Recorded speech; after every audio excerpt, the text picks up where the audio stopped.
sant yàlla bu baax ginnaaw fukki fan ak juróom-ñett yi nga xam ne dama dox ak sama tànk def 20 quartiers yi dem wax ak mag ñi ndaw ñi jigéen ñi imam yi notable yi chef religieux yi wax ak waa Parcelles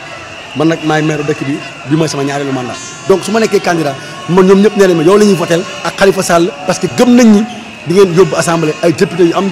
yu am solo ay député yoo xam ne du nekk ay député président du nekk ay député première dame du nekk ay député griot mais ay député du peuple la ñu nekk député wu réew mi la ñu nekk bu ñu demee taxawal askan bi waxal askan bi defal askan bi jëfal askan bi parce que réew mi sonn nañ loolu moo tax ñu mobiliser jeunes yi ndaw ñi jigéen ñi tey génn ci mbedd mi wane suñu doole wane li nga xam ne population yi bëgg nañ ko ñoom ñëpp gis ngeen ko yéen a ko gisal seen bopp te ñi fi ñëw ñëpp ku nekk yaa indi sa bopp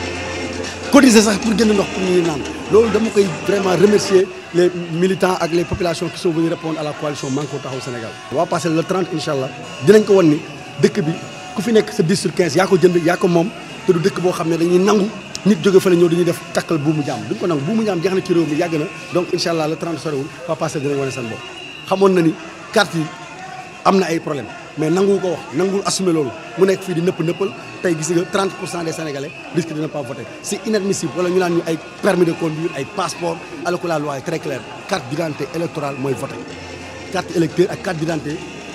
couplé ñooy voter donc maintenant boo ko amul waroo voter maintenant jëm fi indi ay ordonnance comme 2013 jamonoy Abdou Diouf ak jamonoy Ousmane Tanor Dieng mooy indi jiixi jaaxa ci réew mi mooy yàq xelu nit ñi mooy indi ay coow ci biir réew mi te loolu Sénégal soxla ko li ñu bëgg le 30 ñëpp dem voter si jàmm ak salaam ñibbi seen kër bu 18 heures ñu wàññi Sénégalais yi def seen choix librement ñun ñi assumé ko loolu lañ soxla mais bëgguñu fi ay jiixi jaaxa ay sàcc ay toje ay fraude loolu vraiment nanguwuñ ko te incha allah bu naree am dinañ ci opposé